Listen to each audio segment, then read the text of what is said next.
We like the quote, "I saw the angel and carved to set him free." Michelangelo said that before he created the David. I could imagine he stood in front of this big marble block, and inside was this beautiful sculpture to be set free. And the way how he set David free was not, in my opinion, just reducing the stone to David. The way how he did it is he had a clear vision of what David needs to be, or how David needs to look like. He had to, because he couldn't do any mistakes. You know, it's marble. You cannot glue marble back onto, you would see that 500 years later fall off. So he had to be very clear in his mind what to do and what not to do. And sometimes what you don't do, like for us as a company, what we're not doing is as important as what we do. And this difference between both, we call that zeroing in. You try to absolutely focus on a good, solid point of view that brings value. There you go. So, yeah, it's focusing on the essential. It's really like leaving the necessary only, and it's more about subtracting than adding. Yeah. So, and if you look at our line, our overall line, the line has a very simple nature. The material breakouts, the shapes, the mechanism that is hidden, focuses on one thing: sound. That was our most important goal, to bring sound to you, and then have the headphones be the second most important thing. So if you, again, here are the three principles, those three drivers: humanize, think beyond, and zero in. And with every product we want these dials to be up. And next picture, animation.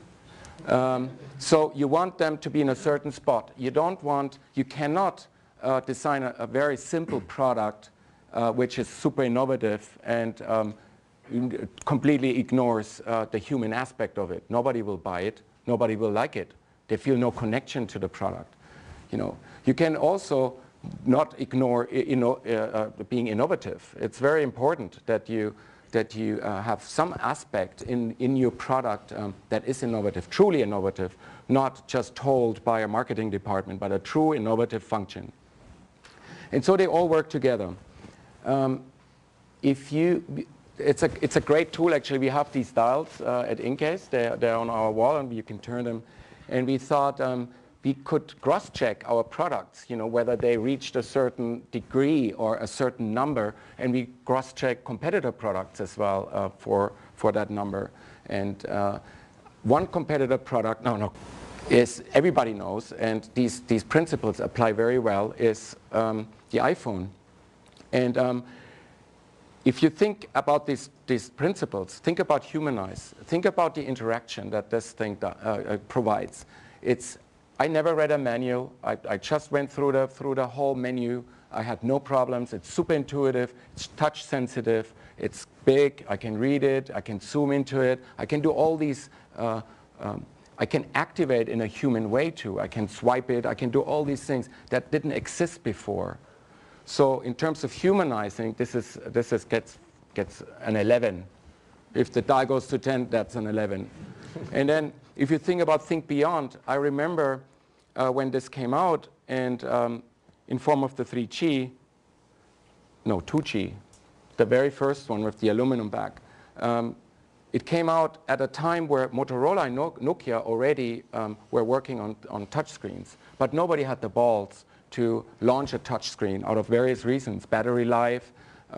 You would invite a whole bucket of worms if you provide a touch screen, because you have to deliver some content through the touch screen, and a lot of companies were not ready for that.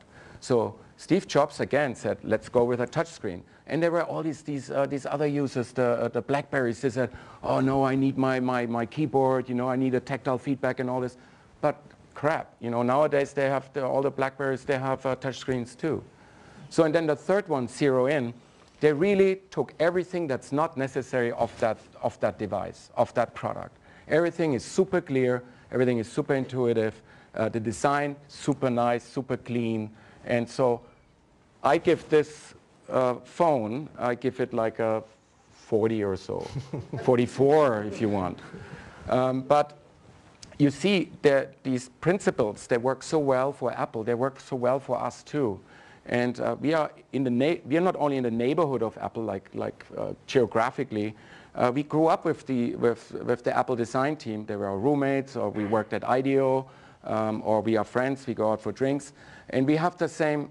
In that time when we graduated and after, there was kind of this mindset around in San Francisco, and it all kind of came together. And so these principles not only apply to Apple or to InCase. I would like these principles to be part of your life, for example, as well, part of your creational process, part of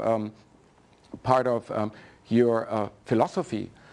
Imagine for human being, the more we talk about this, the cooler it sounds, because humanize, I mean, you should be able to socialize. That's what you're made for. You're a human being, you know, you're a social being.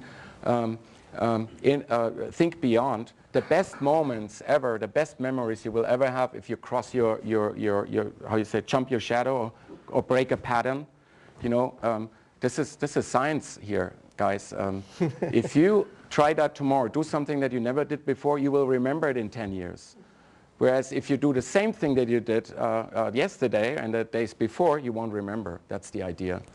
So you break your pattern, and therefore you innovate. And then the last one, zero in, means just focus. You have to have a focus. You cannot sit on 2 chairs or ride 2 horses or whatever. You have to focus on one thing. You know, and this is so difficult to find what is that thing, you know, and what is it not. And so we think that these drivers, they are not only design drivers, or they're not only applicable to the creative process, but they might be also applicable to your life.